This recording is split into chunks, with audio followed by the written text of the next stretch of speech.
Hey there, so you have a new assessment or evaluation to give to one of your patients that you've never given before, and you might be slightly freaking out, especially if you are a CF or a graduate student.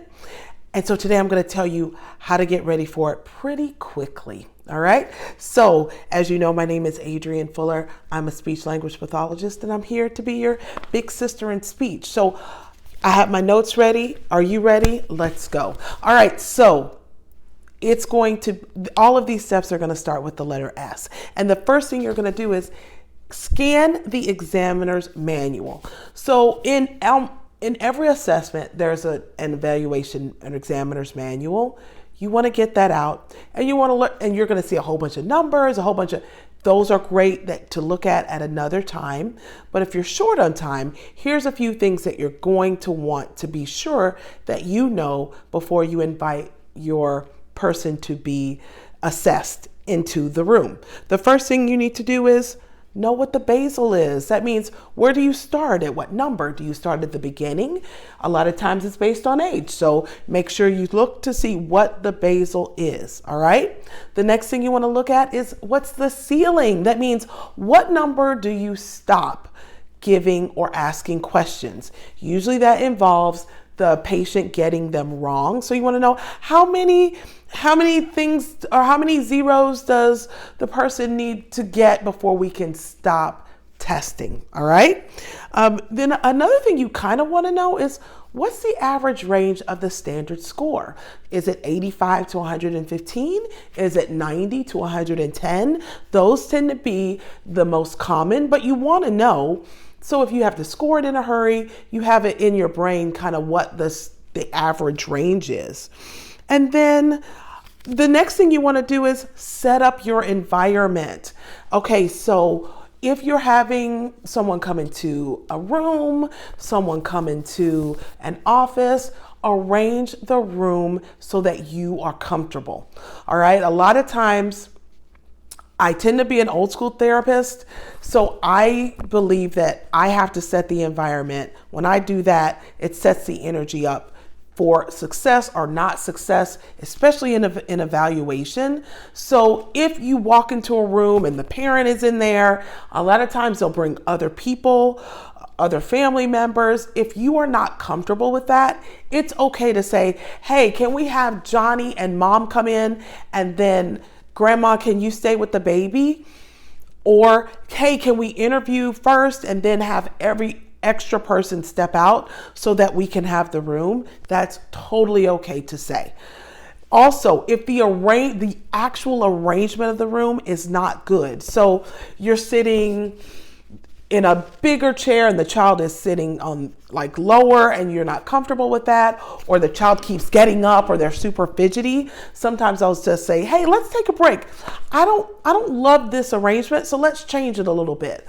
And I'll change the room so the child is next to a wall, and then I'll sit next to the child so there's not much wiggle room, or I'll ask mom to sit across, or the parent to sit across. If you're evaluating an adult patient, ask a loved one to sit across. So it's like they're surrounded with love, but also surrounded with a little bit of structure. All right. The next thing you want to do is say the directions. One of the most important things you can be ready to give and be prepared to do is give the directions. That is the one thing before anyone comes into your presence, you should read out loud.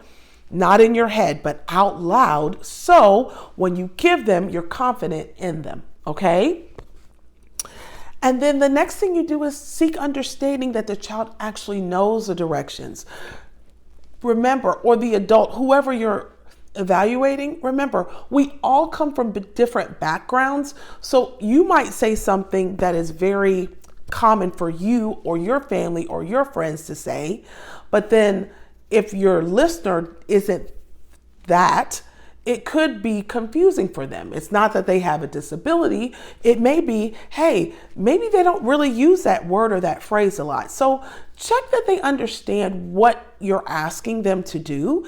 And if you're getting something different, you can use cues like, hey, let's try that one more time. I'm going to show you how I want you to do it, and then it'll be your turn. So if I say the word bicycle, I want you to just touch the page just like that.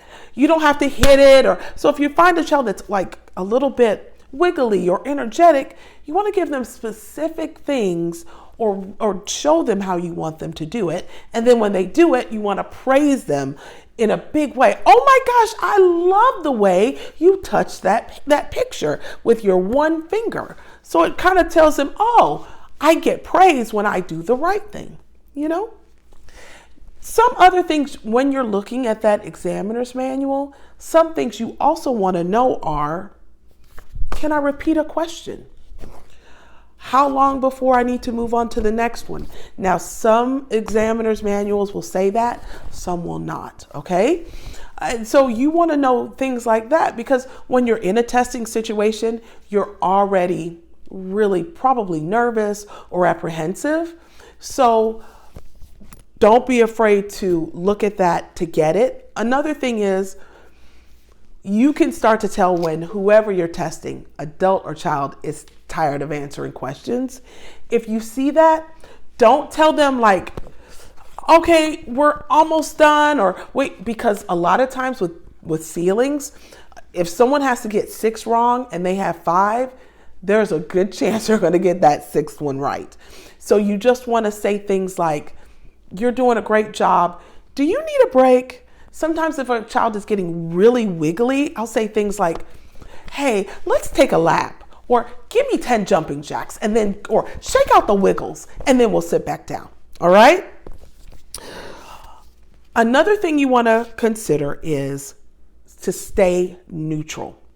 So when you are getting answers back, it's so easy because we're caring people, right? So sometimes you'll want to say like, "Aw, that was a good try," or good job if they get it wrong, but you want them to feel encouraged. You want to stay really neutral with your encouragement. I love the way you're working. I love the way you're listening. The way you pointed to that picture was really awesome. And so make sure you're using things like that. I was once training someone to be one of our contractors, and this little fella worked so hard, but he got a lot of the answers wrong. But the therapist was making noises like, ooh, but she had no idea she was doing it. So we don't ever want to make kids feel bad or feel less than because they don't know the answer.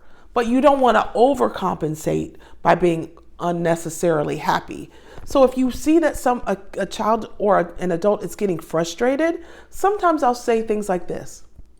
If you want me to skip this question, it's okay.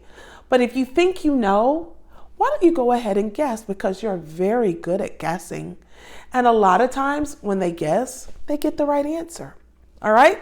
So just as a review, when you're giving a test you've never given before, or when you're not really familiar with, you want to scan the examiner's manual. You want to set the environment. Remember, you're in control of your environment. That's the only thing that you can kind of control. So it's totally okay to change it if you need to. You want to say the directions and check for understanding, seek understanding, and then you want to stay neutral in your praise or your encouragement. I hope this was super helpful to you. I want to just leave you with one thing. With more prep will bring you more engagement, especially when it comes to testing. You want to be as prepared as you can. So this is your little cheat sheet. This is your little cheat video. Now go get prepped for that test because you can do it.